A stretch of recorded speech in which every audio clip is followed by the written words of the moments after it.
Alright guys, so here we're talking about the most disappointing games of 2022.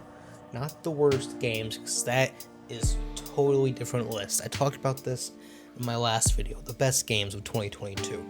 The worst game is going to be something that somebody paid for, it didn't even launch, it didn't work, it was completely broken, they got scammed, it was false advertising, right? That's going to be the worst game, and obviously I don't play those. I'm not going to talk about those because no one's ever going to have heard of them. So we're talking about the most disappointing games. These are games that had pretty high standings for me, or at least somewhat of an expectation, and then I was obviously disappointed and let down on how the final game came out. So, just like the best games, it has to be something I've played, it has to be something I reviewed. It can't be a game that I haven't played and at least have some knowledge about, and there has to be a review for it on the channel. That way, if you want to know more about it, you can go watch that and see me dive into it more, because obviously I'm not going to talk about each game here for 45 minutes because we'd be here forever. I didn't try to hit a certain number for this list. I'm not trying to do 5 or 10 or 15 or a certain limit to the games. I just went through the games I've reviewed for the year, pulled up a full list, and decided which ones were ultimately disappointing. Now, that list is on screen for you guys, and if you look at my best and worst games, you're going to see that some of these games aren't on here. For example, Dying Light 2 isn't on either of these lists. It's fine, it's not great, it's not really bad, so it's just one of those games that I reviewed, but I don't feel a certain type of way about it enough to put it into one of these videos. So with that, let me start with number 5. So coming in last is Need for Speed Unbound, and not because the game is so good or it's decent enough to not be on this list, purely because my expectations were already pretty low. They were already quite low, one for a Need for Speed game because they're basically just the same thing over and over again, and because of the new cartoon graphical choice that they decided to go with this time. Again, nothing against them, it's just the art style, and it's not something that I'm into. Now, yes, you can turn it off, you don't notice it that much, but it is what it is. Now, I did a video on this game. I talked about it a little bit. I've played it more since I talked about it, and most of the stuff I said, I still feel the same way about. It's fine. It's a racing game, and for a racing game, it doesn't do what it needs to do. When you look at the top competitors in racing games, it's arcade, which Need for Speed is the top of, and simulation, which you have stuff like Forza and Gran Turismo and all that stuff. And the problem, regardless of what category of racing game you're in, you need to bring graphics to your racing game. That's just what's expected. You expect racing games to look the best. I'm not saying this game doesn't look bad, but it doesn't look as good as it can, right? I've seen what racing games can do. Look at Forza Horizon 5. It looks fantastic. This should be up there. Need for Speed, it's a big name, it has the money, it has the backing of EA. It should look really good. That, and then of course mechanically, it's the same as every other Need for Speed game. I've played, I think, 10 of them now at this point. It's a formula, they do the same thing every game, and there just needs to be something that spices it up a little bit. At least with the last one that we played and talked about on this channel, it had a bit of the Fast and Furious story, but again, I still don't even remember the name of the game. It was over the top, and it had somewhat of a story. Here, while there is one, it's not great, and so that's why it's here at the bottom.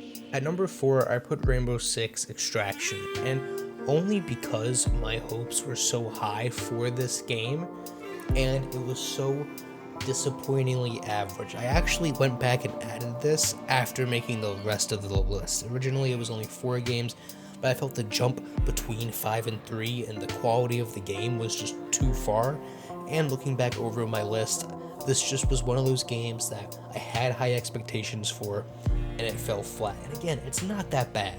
For the amount of content that's there, it's enjoyable, but it needed more content. And this is one of those games where it needs more to do, but if you continue doing what's in the game for any longer than the amount of time that's in there, you would become extremely bored. So they would have had to come up with new gameplay mechanics, and game modes, and ideas, and again, what's there is unique, the idea of losing operators and having to go save them, and kind of like a zombie mode in the Rainbow Six Siege world, and having the operator abilities built into that, and then you could constantly update it with the base game and have the new operators and the new weapons and all of that cross over into this game. but it just didn't hold up and it wasn't executed in a way that was enjoyable. It was fun. It could have been a free-to-play new update for Rainbow Six Siege and worked just as well, but that's why it's here on the list. It's not bad, it's not awful, but there's just not a lot to do unless you want to go through and 100% complete and like trophy hunt throughout the game. But that's number 4. At 3, and I bet you forgot about this one, I put Crossfire X. Now, this was a game that I played the beta, and it was fine, right? It's kind of like a CSGO / Battlefield type FPS game, depending on what mode you're playing, and it was fine. The beta was fine, and the free-to-play multiplayer was fine, right? It wasn't anything crazy, it wasn't anything over the top, but it was a little bit disappointing, and it would have even been on this list probably if it wasn't for the campaign. And so the multiplayer was free and it was average overall, and I probably would have forgot about it if it hadn't been for the campaign. The campaign is where there's a problem. So they do this Call of Duty type story, which actually looks really good, it plays really good. The story is halfway decent. I mean, it's a generic type story, but that's what I've come to expect from these types of FPS shooter story type games. But the problem with it is the way they rolled it out. So instead of, charging you for the campaign and the multiplayer all in one package like most games do, like Call of Duty, or making a free-to-play multiplayer and a separate campaign like something like Halo does, what they decided to do was take their campaign and split it into 3 segments that are different DLCs, essentially. So you have the multiplayer game, that's your base game, and then you can buy each segment of the story in 3 separate segments. Now, my problem with this is that, essentially, why the hell would you buy part 1 and not buy the rest of them, right? Because unless you absolutely hate the gameplay, which you can preview for free in the multiplayer version, there's no reason to not play the full story, right? It just doesn't make sense. You can play the free version in the multiplayer and see if you like the gameplay or not. So, and if you don't like the gameplay, you won't buy the campaign version. And if you just play one part of the story, obviously you're not going to like it because it ends on a cliffhanger and you don't know what the hell is going to happen. So it just doesn't make sense. Just release the full campaign as one full thing. But that being said, it was generic, it was fine, it was okay. It plays like a Modern Warfare campaign with less interesting characters. But it's okay. Again, it's on this list. Not a lot of games came out this year. Pretty much everything this year was okay. And this is the middle of the list. Everything below this, 2 and 1, are bad, right? And I'll get into that in a minute. But this is a game, if you want a free FPS multiplayer shooter, go play the multiplayer. It's halfway decent. You've probably updated it by now, put some new maps, hopefully, in it. And it's okay. It's fun for a little bit. The campaign, though, I wouldn't recommend as someone who paid for the first part. Don't buy the rest of it. It's not great. Oh, at number 2, I really don't want to talk about Saints Row. So, Saints Row is so generically average that it's bad, right? You can take something, let me look at the list. Sniper Elite 5, right? Sniper Elite 5 is fine, right? It does everything that 4 did well, and it just does it again with the different location. It's fine, right? That's your definition of an average game. I probably gave it a 5 or a 6, right? My problem with Saints Row is it's so average, and it's average for so long, and it's so buggy that it's so fucking boring. It's so boring. The gameplay, you just shoot at people in mobs of enemies, the generic subclasses of weapons, over and over with the stupid, goofy comedy, just the whole game, right? That's all you do, the whole game. Now, yes, there's a story, it's fine, it's not good, the characters are forgettable, I'm not gonna lie, I can't tell you a single one of their names. The dialogue ranges from okay to absolutely cringe.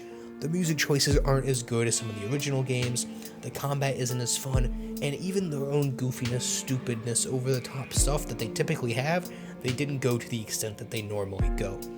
The car customization is the best thing in the entire game. Everything else just sucks. It's so buggy. I talk about in my review, I got stuck as a trash bin for like 5 to 6 hours of gameplay, cutscenes and all, just walking around as a trash bin. It's so bad. People get stuck inside walls, and of course all of that's fixed now, but even the base gameplay isn't that enjoyable. This looks fun, and this part's fun because it's the opening to the game, so they gotta, keep you after you just spent $75, but everything else is just fine. If I wasn't reviewing this, and if I wasn't playing it with somebody else, I wouldn't have finished it. For the love of God, if you're gonna play this, play a co-op. But, again, it's not great. It's not awful, it's not the worst thing I've ever played, but it's definitely not good. Now, what makes the number one spot this year so confusing is Midnight Suns. This game bamboozled me so hard. So, all of the marketing for the game, all of the trailers, the gameplay trailers, it looked bad. It looked like a mobile game. It looked incredibly boring. I was not excited for this, honestly. Wasn't even going to buy it. Wasn't going to play it at all. And I just had absolutely no interest in this. It came out, and I was like, you know what? Let's fine. Let's get it. I'll review it. I'll make it a thing. So I got it. I played it, and this is the opening tutorial that they give you that you're seeing here now. And I was like, oh, this is enjoyable. I like this a lot. I like XCOM turn-based type style combat.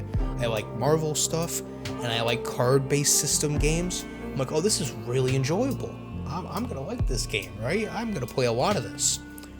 And then I watched probably 45 minutes of cutscene and having to talk to people and like a hub type area and go to different points of interest around this open world hub and talk to more people and do dialogue options and do all this other stuff. And then I got to play the game again for like 5 more minutes, and I had to do that all over again. I have a review out. Go watch it if you want to hear me rant for like 30 minutes about this game. But there's so little gameplay, and the gameplay is so fucking good, it pisses me off. Because the gameplay, if you just let me play the damn game, it's so good. It works perfectly. It works so well. You have your points that you get for spending certain types of cards, and then you get to use the special cards, and you have all this customization for all these cool characters, and the combat's halfway decently challenging, and you have environmental moves, and all of this really cool stuff. But you don't get to do any of it because you're constantly watching people talk that looks like a mobile game. Just let me play the fucking game.